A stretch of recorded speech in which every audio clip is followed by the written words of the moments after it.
So if you want a true and accurate depiction of how things have changed over the last few years regarding Johnny Depp and AH, look no further than articles like this where people actually start talking about jail time if someone is found guilty of faking evidence. Now, I find that to be fascinating too, because in 2016, we couldn't have had an article like this. You couldn't have stepped out, said this kind of stuff, because societally, oh no, you can't question that. 2018, the ramifications for doing that, they would have been to the level that the ACLU would have stepped out against this place, because this person is one of their spokespeople, and they would have tried to destroy this publication. 2020, though, people are starting to ask questions. They're starting to say, hey, if people are out there and they can lie, will they lie? And when you start asking that, that's when you get down to the real truth. I think that needs to be claimed too, because you know what? Victims, they come in all shapes and assortments. They just don't come with certain gear. And when you start looking at things beyond accusation, when you ask for substantiation, you get totally different stories. So hey there. So today we are doing an impromptu video, meaning we are not going to do a lot of editing. I just want to look at this article with you. I thought that this was rather interesting, not only because we're looking at people talking about how AH could actually go to jail for what's been going on, but also, again, how the narratives have shifted and how the fingers that pointed to this guy that cost him Pirates of the Caribbean at one time, that almost cost him a Harry Potter, and it cost him so much more, how that is starting to change. So if we look at this, what this is talking about is the bruises during fights and how that stuff, it may have been faked. And I put together a video talking about that too. If you want accurate depictions of it, you can see how that stuff is indeed fake. I mean, you have December 2015. There's a day that supposedly has a nose broken, lip busted, 2 black eyes, and yet a day later, that person is on a talk show, and no signs whatsoever. So, the marriage of AH and Johnny Depp not only ended in divorce, but has led to a nasty legal battle after AH accused Depp of being violent and abusive. On the other hand, Depp has come out with his own allegations, and a tape has surfaced to reveal that AH has assaulted Depp. As per reports, AH could easily face up to 3 years in prison if she is found guilty of manipulating or faking evidence against her former husband. A case in point would be the one incident in which AH has described how Depp had given her 2 black eyes while the two were arguing. Again, remember in that it's not just 2 black eyes. You're also talking about a busted lip. You're talking about a broken nose. There's more in it as well. So she has said that the incident had taken place on the night before she had made an appearance on The Late Show with James Corbin in 2015. According to the court documents that were obtained by The Blast, like I said, I put those in a video as well. They didn't come from The Blast, but props to The Blast for their coverage there. Actually pulled the court document itself.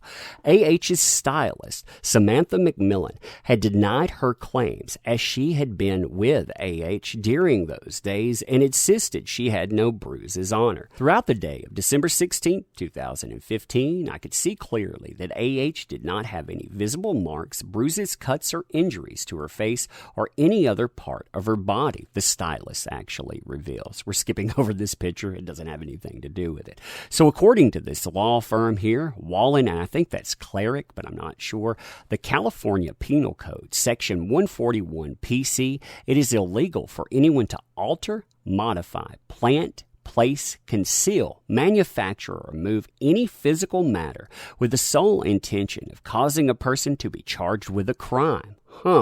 Some even can even face felony charges for this. So we're not just talking about 3 years in it, but if we talk about a larger matter than that, it could actually escalate to felony charges. And when you get into that matter, I mean, can you imagine someone like AH actually having to face felony charges, actually being held liable for what she's done here. Because again, this stuff, it is insane. Not only that, too, the stylist goes beyond all of these things and says, hey, there are other examples, too. So it's not just this instance, it's multiple instances that fall into question. And when you look at that, when you look at all the other testimony, everything, it seems to fall apart. But continuing, other related charges are offering false evidence under California Penal Code 132 PC and preparing false evidence under California Penal Code Section 134 PC. Both these are considered to be felonies and have a maximum prison sentence of 3 years. So, I mean, when you put that together, again, 3 years, yeah, that seems like it may actually be longer. Interesting, huh? This also applies if the person doesn't actually present it, but has intended to present the false evidence as being true. Now, what I find fascinating about this stuff, too, is the fact that there seems to be a conspiracy to push this idea forward, to go and defraud so that people could take down Johnny Depp.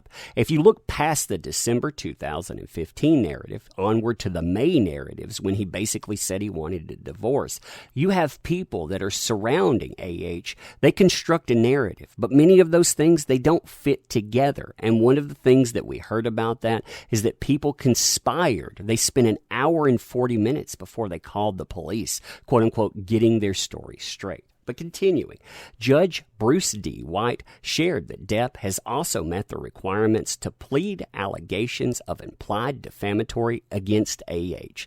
Now, in that, what they're talking about here is the current lawsuit, $50 million for defamation. He basically brought it because of 4 sentences in a 2018 article. The judge said that 3 of those sentences, yeah, they showcase something, you're going to move forward. And you have all of this evidence being presented now that says, wow, I mean, look at it. Now, of course, she is going to answer that in August of this year as well. You're going to have a back and forth that is going to get nasty. Now, continuing. Now, we had previously reported that AH reportedly hired a private investigator to dig up dirt on Depp. The PI, former, we're just going to skip that, turned Hollywood fixer, Paul B., who worked for the likes of Sylvester Stallone, Arnold Schwarzenegger, and Eddie Murphy, and was once even hired to investigate unproven claims that Tom Cruise had a certain type of affair out there. He had told them that AH's lawyer contacted me and said, "You're the right man for this job." That's how they brought me in. She was emotionally spent and battered and tormented. It was a volatile relationship. However, he admitted, though, he tracked down and interviewed over 100 people across the U.S. and Europe who had worked with Depp on movie sets over the past 30 years. Not one of them, take that, not one of them issued a single complaint against the man. I went to U.S., I went to France, Italy, Britain, everywhere that he had roamed, everywhere he walked. Couldn't find one instance, or at least an admitted one, where he was abusive to any woman, smacked around or beaten, like he's an angel. So, when you think about all of this stuff, if he's this monster there, why does he focus on this one singular person? What brought that out? Doesn't that seem odd? Meanwhile, you have allegations coming out of the proverbial woodwork, talking about that other person and how they are indeed a monster. When you look at all of that and you put it together, you tell me, what narrative do you believe? Because when we start looking at the actual evidence, we start looking at surveillance video, we start looking at the people that aren't paid as friends, or they're not living rent-free with AH, but they're actual employees of, say, buildings that Depp lived in, or they're employees that work for both people. And they're telling you, yeah, there was fraud behind this stuff. I didn't see this and on. You tell me exactly who's the monster in there. Because the more I look at this, the more I see, I don't think it's Johnny Depp. But like I said, I think that this is interesting because you see a narrative that comes out that couldn't have existed a few years ago. I thought that was fascinating. And I also think it's fascinating that, if proven, we could actually see criminal charges. Now, will we? I don't know. But facing jail time for something like that, wouldn't that be something? That That's victim advocacy, what you're talking about there, because you're holding people accountable for creating victims. That's due process. And like I said, it's interesting to behold. But anyway, you tell me what you think about this. Closing this too, I want to say thank you for showing up. Thank you for being here. You do make this stuff possible. Without you, it doesn't work. If you like the channel and you want to subscribe to it or share videos, that is definitely appreciated. But your time here, that just matters. Also, if you're a person that cannot find help in this time of uncertainty, all of the stuff going on, hit people up too. You can hit myself up. What I'm talking about offering, though, I'm talking about necessities. I can't pay your rent. I can't afford things like that, but maybe I can send you some canned goods. Maybe I can find baby formula if you have a child, things like that. Maybe help you out a little. Maybe I can point you to some other people that can help you with the rent and on. But anyway, thank you for your time. Appreciate you being here. We'll do this again soon. Thanks.